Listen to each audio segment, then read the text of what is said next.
A beef between two titans of the New York music scene hits the sex trafficking and racketeering trial of Sean Diddy Combs. Why 50 Cent was brought up this week during emotional witness testimony. Combs and 50, they've been at odds for a long time. And now, one of them is facing the possibility of spending the rest of their life in federal prison, and the other is not holding back or hiding the apparent joy they find in that possibility happening with a guilty verdict. For years, Sean Diddy Combs has walked the line between music mogul and cultural icon. He built a legacy on chart-topping hits, business deals, and the image of a man in complete control of his destiny. But behind the polished interviews and the perfectly curated public persona, whispers of something darker have always followed him. Sean Diddy Combs and 50 Cent. These two go back a long time. They have been rivals for a long time. And this week we learned that, at least from Diddy's side of things, this feud apparently went far beyond words.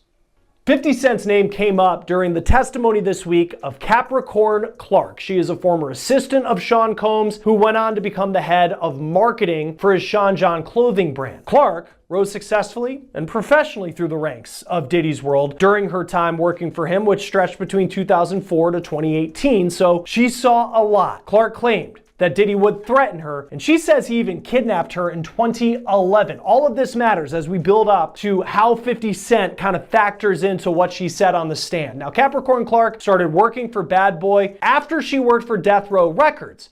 Now that's surprising, since Death Row was ran by perhaps Diddy's most hated enemy, Suge Knight. Clark said that one of her good friends had a baby with Suge Knight, and that's how she knew him. And in perhaps the most shocking story from her testimony, Clark claimed that shortly after she started working for Diddy, Diddy and his security guards took her to Central Park after dark, and Diddy said, quote, "He told me he didn't know that I had anything to do with Suge Knight, and if anything happened, he would have to kill me." It is an allegation that paints Combs as someone who is ready to take a life. But as Capricorn Clark's testimony continued, she brought up another rival of Sean Diddy Combs and another allegation that he made an ominous threat of violence. Clark testified, when working for Diddy, they went to a press event at MTV and 50 Cent was there. And just wait until you hear what she says Diddy told 50's manager. 50 Cent's real name is Curtis Jackson. He rose to fame in the early 2000s. You might remember songs like In the Club. You might remember that he was the leader of the rap group G-Unit. Now, 50 grew up in Jamaica, Queens, New York. Diddy, also a New York native. He was born in Harlem, grew up in Mount Vernon, New York, just about 20 miles away. And even though they both had success in music, they both rose to fame representing the city of New York and the rap scene there, they have been longtime rivals. In 2006, 50 Cent released a diss track about Diddy. So almost 20 years ago, this goes back a long way. And in that diss track, he says, quote, "Who shot Biggie Smalls? We don't get 'em. They gon' kill us all. Man, Puffy know who hit that expletive. Man, that expletive soft." Now 50 is accusing Combs there of knowing who killed his friend, the notorious B.I.G. Christopher Wallace. Wallace and Puffy were incredibly close, but Wallace was shot and killed in a drive-by shooting in Los Angeles in 1997, and no one has ever been charged for pulling the trigger. This all happened during really the height of the East Coast-West Coast rap rivalry of the 90s, which involved Suge Knight, who we mentioned earlier. 50 Cent has also accused Diddy of orchestrating the murder of death row rapper Tupac Shakur, who died in 1996 in a Las Vegas drive-by shooting. This is Dwayne Keefe D. Davis. He was arrested in September 2023, and he is the only person facing charges related to Tupac's murder. But 50 Cent has continued to push the allegation that Sean Combs either knows something or did something for Tupac to end up dead, though Diddy has denied that. But in a 2023 Instagram post, 50 wrote, "Damn, so Pac got lined by brother love, LOL, time to lawyer up, expletive might get sticky," with a pic of Suge Knight in a car with Tupac. Diddy, who has a lot of names, Puff Daddy, Puffy, Puff, and Brother Love is one of those other names. Now, from Diddy's side of things, again, he's denied having anything to do with Tupac's murder, and he's also denied having anything to do with Christopher Wallace's death, and he's denied rumors of hidden parties, questionable alliances, and scandals that never seem to stick. In an industry where secrets are as valuable as platinum records, those whispers were always just that, background noise, until now. Because 50 Cent, a man who has made an art form out of calling out his rivals, has stepped forward with claims that go far beyond trolling or petty beef, in a move that's already reverberating through the music world. 50 says he has disturbing evidence linking Diddy directly to some of the most shocking scandals in modern entertainment history. And if you believe the insiders, the way Diddy reacted when he heard this was nothing short of a meltdown. The tension between these two men has always been more than just an exchange of diss tracks. 50 Cent and Diddy represent two sides of the same empire, both ruthless, both ambitious, both unafraid to play the game, but where Diddy has often chosen to maintain an image of charm and sophistication, 50 has built his brand on confrontation, on pulling the curtain back, on exposing the flaws in the people everyone else treats as untouchable. So when 50 Cent starts talking about evidence, not rumors, not speculation, but actual proof, it changes everything. Publicly having issues with 50 Cent. Here's what Combs said when he was asked about a beef with 50 in a 2018 interview with the radio show The Breakfast Club, Power 105.1 FM. Hey, yo, I don't have no beef with I don't know why. With Fifth. He loves me. He loves me. Do y'all really can't have see a it? beef? I mean, y'all can't see it. No, we can't see it. Y'all can't see that he loves me? But see, you really, hold on, you really think that's hate? If you look at 50's social media, you can see he has a lot of posts about Diddy. And this is what he posted the day that federal agents in Miami raided Combs' mansion ahead of his arrest on the charges that he's now on trial for. 50 Cent posted on X, "Now it's not Diddy do it, it's Diddy done. They don't come like that unless they got a case." 50 Cent also included a link to his G-Unit clothing brand in that post. While Diddy in the Breakfast Club clip said that 50 Cent actually loves him and there was never a beef, on the stand this week, Capricorn Clark said otherwise. Clark said that she was at this press event at MTV with Diddy and 50 Cent was also there, all of this happening in New York. Clark said, quote, "After the interview wrapped up, myself, Puff, and Chris Lighty got in the elevator." Clark said that Lighty was an entertainment manager who, on paper, was managing Diddy at the time, but was also 50 Cent's manager at the time. Prosecutors asked Clark what happened in the elevator, and she said, quote, "Puff told Chris, because they were having some sort of issue, like,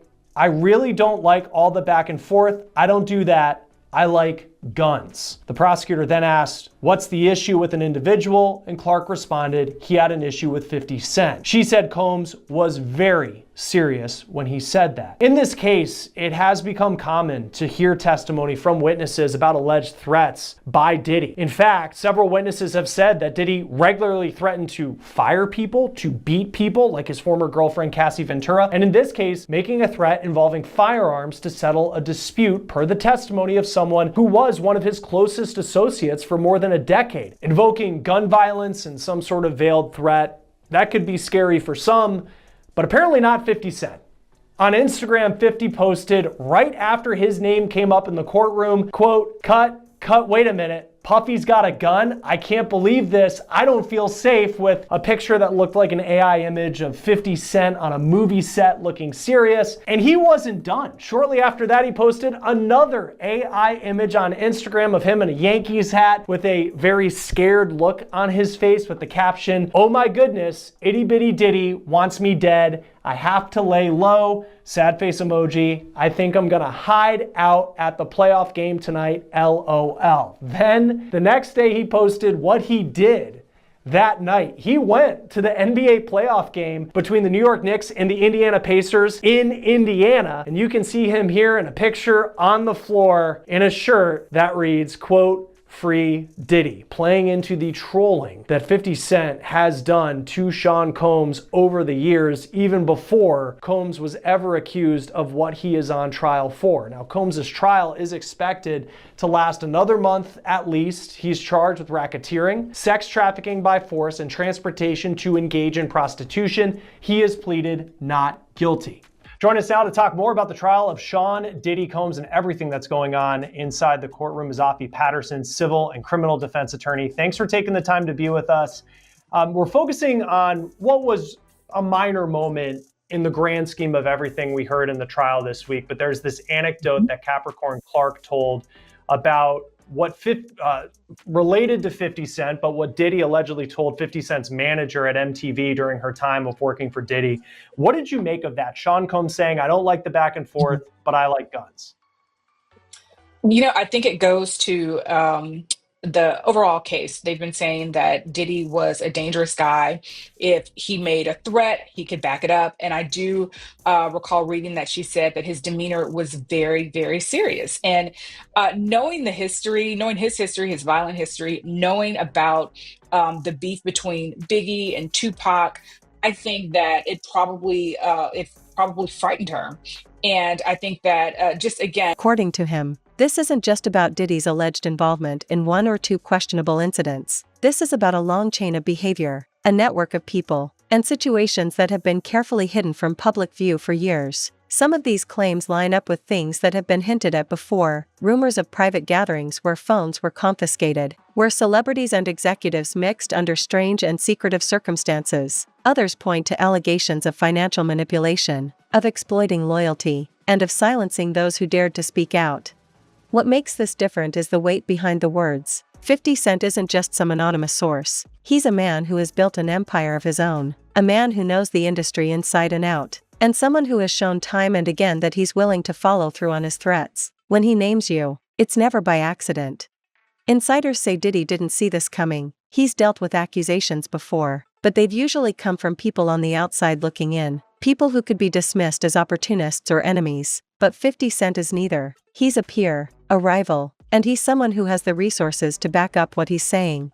The reaction inside Diddy's circle was immediate. Lawyer N-word says is a lie. When someone watches that, if they have a daughter and they can imagine her being under those circumstances, that stuff is crazy. Like, they let him get away with it. With all the influence and power you have, the person you're with is supposed to be a part of your life, not be forced. 50 Cent has long touted his plans to make a docuseries about his longtime rival. When asked what made 50 want to produce the series, he replied in part, "I'm the only one from hip-hop culture that's produced quality projects." 50 Cent and Diddy have collaborated on a few songs together, and when 50 was an unsigned rapper more than 20 years ago, he used to ghostwrite for the Bad Boy founder. But 50 Cent made it clear the two just worked together. He replied in part, "I wouldn't call it a friendship because there would be disappointment between us if we didn't speak to each other. There's points that we work together." 50 Cent would go on to credit Jennifer Lopez, Diddy's ex-girlfriend, who 50 Cent said told Diddy he would work with him as a songwriter in the beginning of his career. 50 Cent said this occurred when he was getting back to work after being shot several times in May of 2000. He would recall, though, one time when Diddy called and 50's oldest son's mother answered the phone and 50 refused to talk to Diddy. 50 would go on to say he didn't want to answer the phone because he didn't want to ever party or hang out with him. He replied, "Puff is a business person. When people call him a producer, I see people that were taken advantage of who produced things that he took from them. He got credit. He's not a producer. He's been able to take advantage of the business and the creatives in it. I don't have any interest in doing that. I actually fall under the creative." Numerous amount of lawsuits, Diddy's famous friends have kept noticeably silent on the allegations he faces. That's except for one famous friend, Stephen Jordan, aka Stevie J, who's Diddy's longtime friend. After Rodney Lil Jones Jr. filed his federal lawsuit against Diddy earlier this year, in which he referenced Diddy's infamous parties as seemingly the scene of a number of the allegations he now faces, including sex trafficking, forced drugging, and compromising footage of celebrities that have been held as blackmail. Stevie J seemingly responded with a post to Instagram with the caption, "This is what a real Diddy party looks like." The video showed a number of famous faces, including Jay-Z and Beyonce, Kim Kardashian, her then-husband Kanye West, Naomi Campbell, and several others who were all together to celebrate Diddy's 50th birthday in 2019. Fast forward to 2024, 50 was asked why there have been so many silent voices when it comes to celebs speaking out about Diddy, as if they're afraid to speak up. 50 replied in part, "Some of them were involved at the parties and enjoyed themselves, so they don't know what the F is on the tape or what's not on the tape. So they're not going to say anything because they might have had too much fun." And then you've got other people who look at it and go, "Well, that's not my business and I don't want to be in it." Then you got a part of our culture that says that's snitching or dry snitching. It's uncomfortable for me to say what I said because I've been saying this stuff for 4 or 5 years. Everybody else is not going to be as comfortable as I'm saying it. 50 Cent then alleged there's one famous friend that is aware of Diddy's alleged disturbing behavior. R&B legend Mary J. Blige, who got her start at Diddy's Bad Boy Records, has been a longtime friend of the embattled rapper and producer. But she reportedly has a great relationship with 50 Cent as well. When asked if Mary J. Blige reached out to 50, he responded, no, you know what? Mary never reached out to tell me not to F up Puffy because she knows he does that stuff. As Diddy and 50 Cent have long been in the rap game, they share another commonality, and that's 50 Cent's ex-girlfriend and the mother of his youngest son, Dad. Were called in. Meetings went late into the night. There were frantic conversations about what 50 might actually have, about whether this was just another stunt to grab headlines, or whether he had somehow gotten his hands on information that could genuinely destroy what was left of Diddy's public image. People close to the situation say Diddy's anger wasn't just about the accusations themselves, it was about the timing. He's already facing increased scrutiny from multiple directions. Old stories are resurfacing, lawsuits are piling up, and public opinion is shifting against him. For 50 to step in now with these kinds of claims feels, to Diddy, like a direct attempt to finish him off while he's at his weakest. But the truth is, that's exactly how 50 operates. He doesn't just strike when you're strong. He waits, he watches, and when you're already on the ropes, that's when he delivers the knockout blow. The disturbing evidence 50 is hinting at hasn't been fully revealed to the public yet, but the way he's talking suggests it's more than just screenshots or hearsay. He's implying there are records, there's documentation, there are things that could stand up to scrutiny if they were ever brought into a legal setting, and that's the part that has people talking. Because if 50's claims are true, then this isn't just about embarrassment, it's about potential criminal exposure. Some of the scandals being linked to Diddy in these conversations have been floating around for years. Allegations of coercion at exclusive parties, claims of secret recordings meant to keep certain people in check. And her knowing about his violence, his propensity for violence, his behavior with her, his behavior with Cassie, his behavior with other employees, he's just continually reinforcing that violence. So I think it was a really good moment for the government. Yeah, it's just, and it seems like there are these little moments along the way where there are some celebrity names that pop up. This case, it was 50 Cent. We heard earlier in the trial, Usher and Neo were at a dinner where Cassie was allegedly assaulted. It was unclear whether they saw that, but it was said that they were there. As far as the history of 50 Cent and Diddy, do we know how it started? I know that 50 Cent had a diss track, I think around 2006, claiming that Sean Combs knew who killed Biggie Smalls, but is there a particular incident that happened that made 50 Cent just seem to really start to come at Sean Combs? I don't know what's ground zero for them. I've seen, interviews that 50 has given saying that it's all business with them. I know they both have alcohol lines, and I know, they're both from New York. I think 50 is maybe from Queens and Diddy is from Harlem. I don't know what their ground zero is, but I know that since this all came out, 50 has not stopped. He's been taunting Diddy online. You, of course, know about the documentary. I believe it got picked up by Netflix, and he is supposedly donating the proceeds to victims of domestic violence. Diddy has had his knee on his neck and his foot to the gas on Diddy for a while. But again, I don't know where it started. Yeah, I mean, 50 Cent, for many people, if it was ever, there was an anecdote that came out that someone had said, oh, I like guns when talking about it back and forth, it might scare you. 50 Cent was at the Knicks Pacers game in Indiana with a free Diddy t-shirt on, sitting courtside the next day. It's different. It was, yeah, it was different. I look back and we aired a bit kind of leading into this interview, a clip from the Breakfast Club. It was 2018 and Diddy was on the show and they asked about the issues that he had with 50 Cent. And he said, there's no issues. I love him. He loves me. He was kind of joking about it. And then you hear these stories that come out, whether it's this one specifically about 50 Cent or just in general, the picture that's being painted by the government in this trial. For you, has kind of the image of Sean Combs and who you thought he was, has it changed during the course of what we've seen over the last couple of weeks? Certainly over the course of what we've seen, but I think I've seen an interview where 50 said, if you want to go nowhere, go to Diddy. If you're ready for your career to die, go to Diddy. It's long been rumored that Diddy didn't necessarily treat his artists properly, and if you look through his roster of artists, you'll see a lot of individuals whose careers probably started off really, really well, but they ended up with no money. That's long been the rumor. There've been rumors of abuse by Diddy toward Cassie and toward Kim and some other women as well. Even when he was at, I think Uptown is where he originally started. So there have always been rumors, but nothing really solidified and verified like we've had in this trial. It's been awful. I think it would be awful for anyone. Stories of individuals who attended one of his gatherings and suddenly disappeared from the public eye afterward. These stories were always easy to dismiss as conspiracy, until now, when someone with credibility starts connecting the dots.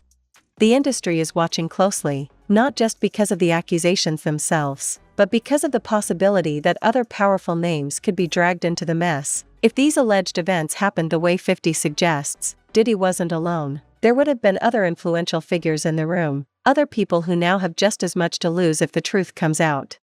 And that's where the fear sets in, because when one person's secrets start spilling, they often pull others down with them.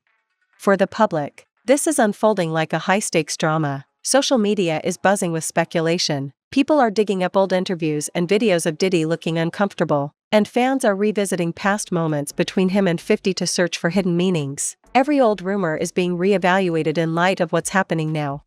Diddy's options are limited. If he comes out swinging and denies everything, he risks provoking 50 into releasing whatever evidence he's holding. If he stays silent, the silence itself becomes suspicious, especially in a climate where people are quick to assume that no response means the accusations are true. Either way, the damage to his image has already begun. And that's the genius, and the cruelty, of 50 Cent's approach. By making the claim without revealing all the details at once, he keeps the story alive for weeks, maybe months. Every interview he does, every post he makes, every casual comment on social media will be dissected for clues. He controls the pace, and Diddy is left reacting instead of leading. If the evidence does come out, and if it's as damning as 50 suggests, then this could be the end of Diddy's career as we know it. Not just because testified that very often they would see the same men over and over again for years. In July of 2024, Jane testified, for instance, that she suggested to Mr. Combs that they call Paul.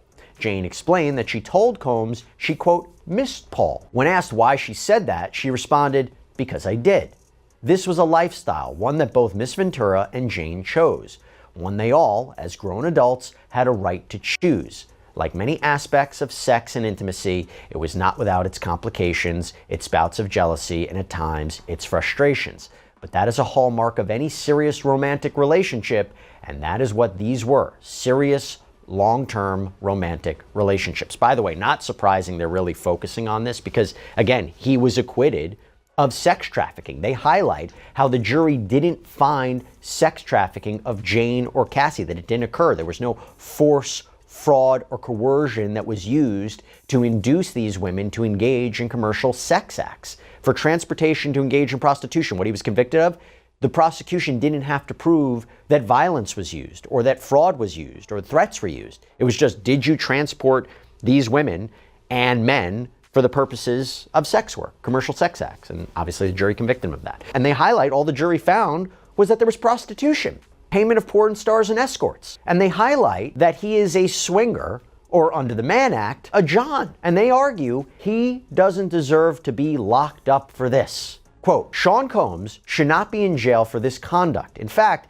he may be the only person currently in a United States jail for being any sort of John, and certainly the only person in jail for hiring adult male escorts for him and his girlfriend when he did not even have sex with the escort himself. Over the last 75 years, the White Slave Traffic Act has been limited to defendants who cause interstate travel for financial gain through the business of prostitution. That Sean Combs remains in jail for being convicted of being a customer of consensual adult sex services makes this case truly exceptional. Not only is prosecuting the users of adult prostitution services inconsistent with the Mann Act, it's inconsistent with the prosecution policies of the district attorneys of Manhattan and the city attorney of Los Angeles, California, two of the three locations where this prostitution allegedly took place. In addition, Mr. Combs is incarcerated while everyone else involved in this identical conduct, his girlfriends, the cowboys, the agency leaders, the porn stars, and others, walk free, as they should. If there was ever a fact pattern that was exceptional under the Mann Act, it is this one. And then they move on to another argument, that the Department of Justice, the DOJ, has usually only charged Mann Act violations when there's financial gain. And they even cite a number of cases in the Southern District of New York, where Combs was prosecuted, that apparently involved defendants that set up a prostitution business for profit. Again, trying to distinguish between Combs' conduct and these cases. He never did any of this for profit, they argued. And they even cite the 1953 U.S. Attorney's Manual that says, quote, as a general rule, prosecution should not be instituted in the so-called non-commercial cases. And they claim the Department of Justice manual today, quote, makes clear that the prosecution of customers involved because of public backlash, but because once real proof hits the table, it opens the door for law enforcement to take a much deeper look. And when that happens, the consequences could go far beyond damaged reputation. But even if nothing concrete ever sees the light of day, the accusations alone have already chipped away at the empire Diddy spent decades building. In the world of entertainment, perception is reality, and right now the perception is shifting in ways that may never fully be reversed. For 50 Cent, this is more than just another victory in a long list of public feuds. It's a power play. It's a demonstration of how much influence he still holds, and a warning to anyone who might underestimate him. He's not just an entertainer, he's a strategist, and he knows exactly how to weaponize information, or even the suggestion of it, to put his rivals in a position they can't easily escape from. The question now is whether Diddy can survive this, whether he can rally his resources, his connections, and his legal team to contain the damage before it spirals out of control. Because if he can't, then this moment could mark the beginning of the end. And if that happens, 50 Cent won't just have won another feud, he'll have rewritten the way these battles are fought in the first place. Because in this game, it's not about who has the most hits on the charts, it's about who has the last word. And right now, 50 Cent is speaking louder than ever, while Diddy struggles to figure out how to respond without making it worse.